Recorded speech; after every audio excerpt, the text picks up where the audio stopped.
నొప్పి మాయం, సర్జరీ దూరం. మోకాలు మరియు నడుము నొప్పులను ఇకపై భరించాల్సిన అవసరం లేదు. ఆపరేషన్ లేకుండా అత్యాధునిక చికిత్స. Indo British advanced pain clinic. సంప్రదించండి 9807556789. తెలంగాణ వైద్యారోగ్య శాఖకు అవినీతి వైరస్ అంటుకుందా? ఎంత ట్రీట్మెంట్ ఇద్దామని చూసినా వదలనంటూ మొండిపడుతోందా? వైద్యుల బదిలీలో కోట్ల రూపాయలు చేతులు మారాయి అన్న ప్రచారంలో నిజమెంత? ఆమ్యామ్యాలకు అలవాటు పడి అర్హుల్ని జాబితా నుంచి తప్పించారా? చేతులు తడుపుడు వ్యవహారంలో మంత్రి పేషి ప్రమేయం ఉంది అన్న మాటలో నిజమెంత? బదిలీ భాగోతంపై తెలంగాణ ఇంటెలిజెన్స్ ఇచ్చిన నివేదికలో ఏముంది? తెలంగాణ వైద్యారోగ్య శాఖలో ఏదో జరిగిపోతోందన్న వార్తలు కలకలం రేపుతున్నాయి. డాక్టర్లు, నర్సుల బదిలీలో భారీగా అవకతవకలు జరిగాయని, వెనక వ్యవహారం చాలా ఉందన్న ఆరోపణలు సంచలనమవుతున్నాయి. బదిలీల్ని పారదర్శకంగా నిర్వహించాలంటూ ఉద్యోగులు ఏకంగా ఆందోళనలు చేసేదాకా వెళ్లారంటేనే పరిస్థితి ఎంత తీవ్రంగా ఉందో అర్థం చేసుకోవచ్చంటున్నారు పరిశీలకులు. బదిలీలపై ఓవైపు విజిలెన్స్ విచారణ జరుగుతుండగానే మరోవైపు ఇంటెలిజెన్స్ వర్గాలు ప్రభుత్వానికి ప్రాథమిక నివేదిక అందజేసినట్టు సమాచారం. కోరుకున్న చోట పోస్టింగ్ కోసం కొందరు డాక్టర్ల నుంచి లక్షల్లో వసూలు చేశారని ఇంటెలిజెన్స్ నివేదికలో పేర్కొన్నట్టుగా సమాచారం. అందుకే సీనియారిటీ జాబితాలో పలువురి పేర్లు మాయమయ్యాయని, మరికొందరివి తప్పుడు వివరాలు నమోదయ్యాయని నివేదిక ఇచ్చినట్టుగా తెలిసిందే. వైద్యారోగ్య శాఖ మంత్రి ఆఫీసులోని కొందరు సిబ్బందికి సైతం ఇందులో పాత్ర ఉన్నట్టుగా ప్రచారం జరుగుతోంది. కొన్నేళ్లుగా ఒకే ప్రాంతంలో పాతుకుపోయిన నర్సుల నుంచి ప్రొఫెసర్ల దాకా తమ సీట్లను పదిలం చేసుకోవడానికి అడ్డదారులు తొక్కినట్టుగా గుర్తించారట. ఈ క్రమంలో చేతులు మారిన డబ్బు కోట్లలో ఉంటుందని అంచనా వేస్తున్నారు. డిహెచ్ కార్యాలయం, అందులో పనిచేసే అధికారులతో పాటు మంత్రి ఆఫీసులోని అధికారులు, వివిధ అసోసియేషన్ల నాయకుల హస్తం ఇందులో ఉన్నట్టుగా చెప్పుకుంటున్నారు. హైదరాబాద్తో పాటు వరంగల్, కరీంనగర్ వంటి నగరాల్లో పనిచేసేందుకు వైద్యులు, నర్సులు, ఇతర సిబ్బంది ఆసక్తి చూపిస్తున్నారట.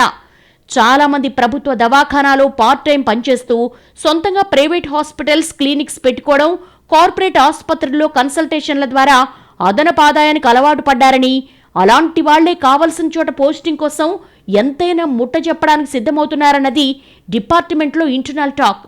4 సార్లు రివైజ్ చేసినా సీనియారిటీ లిస్టు తప్పులు తడగ్గా ఉండడానికి అదే కారణమంటున్నారు. హైదరాబాద్ పరిధిలో కొంతమంది సీనియర్ స్టాఫ్ నర్సులు, ల్యాబ్ టెక్నీషియన్లు, ఇతర కేడర్ ఉద్యోగులు దశాబ్దాల తరబడి ఇక్కడే పనిచేస్తున్నా కదల్చకపోవడం, ఒకవేళ ట్రాన్స్ఫర్ చేసినా రాత్రికి రాత్రే పోస్టింగ్ ఆర్డర్లలో మార్పులు జరగడం లాంటి వాటిని చూస్తే ఆ లాబీ ఏ స్థాయిలో పనిచేస్తుందో అర్థమవుతోందంటున్నారు తెలంగాణ వైద్యారోగ్య శాఖ సాధారణ ఉద్యోగులు. ల్యాబ్ టెక్నీషియన్స్ కౌన్సిలింగ్లో తొలుత ఖాళీలు ఉన్న చోట పోస్టింగ్లు ఇచ్చారు. ఆ తర్వాత ఆర్డర్లలో మెడికల్ కాలేజీల్లో భర్తీ చేయడం లేదని అందరినీ ప్రాథమిక ఆరోగ్య కేంద్రాలకు షిఫ్ట్ చేస్తూ వేరే ఉత్తర్వులు జారీ అయ్యాయి.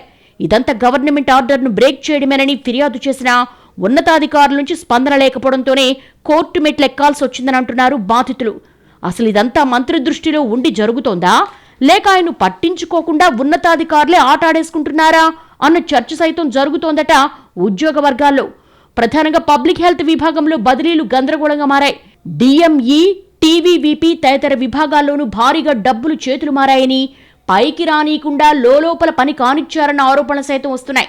వైద్యుల సీనియారిటీ జాబితాను రాత్రికి రాత్రి మార్చి కొత్త జాబితా రూపొందించి అది అమలు చేసేలోపే మరో ఫైనల్ జాబితా అంటూ మార్చేసిన సందర్భాలు సైతం ఉన్నాయట. కీలక పోస్టుల్లో ఏళ్ల తరబడి పనిచేస్తున్న వారిని బదిలీ చేయాల్సి వచ్చినప్పుడు జూబ్లీహిల్స్ నుంచి కోఠి కార్యాలయానికి, కోఠి నుంచి పక్కనే ఉన్న మరో ఆఫీస్కి ట్రాన్స్ఫర్ చేస్తున్నారంటే అవినీతి ఏ స్థాయిలో జరిగిందో ఊహించుకోవచ్చన్నది డిపార్ట్మెంట్ టాక్. ఓ సీనియర్ స్టాఫ్ నర్సును సూర్యాపేటకు ట్రాన్స్ఫర్ చేశారు. తర్వాత పైరవీతో ఆమెను హైదరాబాద్లోని పేట్ల బుర్జు ఆసుపత్రికి బదిలీ చేశారట. దీంతో ఏకంగా కోఠిలోని ఉస్మానియా మెడికల్ కాలేజీ ముందు నర్సులు ధర్నా చేయాల్సి వచ్చింది. ఇలాంటి దందాల్లో మంత్రి ఆఫీసు అధికారుల హస్తం ఉందన్న గుసగుసలు వినిపిస్తున్నాయి. మరోవైపు మంత్రి పేరు చెప్పి పలు జిల్లాల డిఎంహెచ్ఓల నుంచి కూడా డబ్బులు వసూలు చేశారని, అడిగినంత ఇస్తేనే ఆ పదవిలో కొనసాగుతారని, లేదంటే వేటు తప్పదని బెదిరించారన్న ఆరోపణలు సైతం గుప్పమంటున్నాయట. మరి ఈ గూడు పుఠాణి మంత్రి దృష్టికి వెళ్ళిందా లేదా, ఒకవేళ వెళితే చూసి చూడనట్లుగా ఉదాసీనంగా ఉన్నారా, ఇక మీదటైన యాక్షన్ ఉంటుందా అన్న చర్చ జరుగుతోంది రాజకీయ వర్గాల్లో.